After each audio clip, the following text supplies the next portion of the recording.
Guys, mabenta yung ano ni Kuya, yung manok niya. Fried chicken. Ako Kuya, lumpia. Lumpia at saka ano ba? Ako yun. Lumpia. Nawahi na lumpia at saka Ate! Ay! Sabi daw niya yan! Sabi daw niya.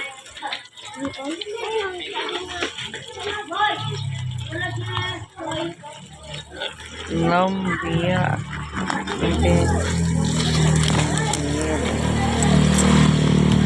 Ayan guys, lumpia ni Kuya guys.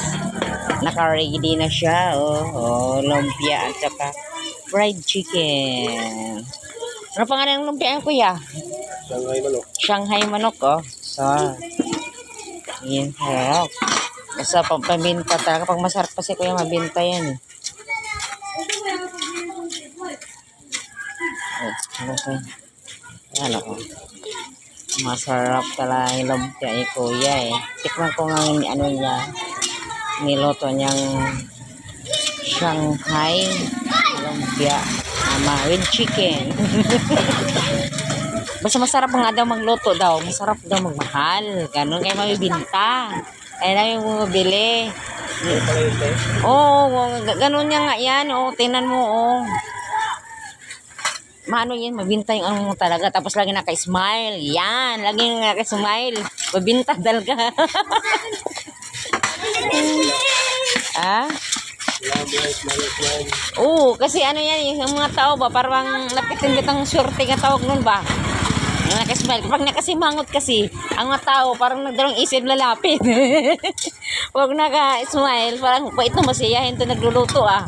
Parang ini-enjoy. Yung parang ini-enjoy mo lang, tapos di mo mula na, ubos na palang paninda mo. Oo. Diba? Ayan guys, oh. Diyan yung ano yung manok at saka lumpia. Ayan oh. Ayan. Sarap talaga. Basta manok, masarap.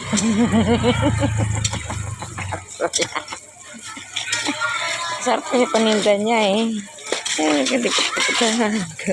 Ngayon lang ako bumili itong Kuya eh. Dandaan ko lang ako dito sa ano niya. Tikman kong ano niya. Yung paninda niya ba, di ba? Malay mo, kung masarap talaga to, balik-balikan to eh. Balik-balikan to ng customer. Lumpia at saka, yan, manok. Yan, oh, manok, oh. Ano bang gusto mong manok? Malaki, ulit. Manok na. Manok na. Buhay, sure gusto niya, oh.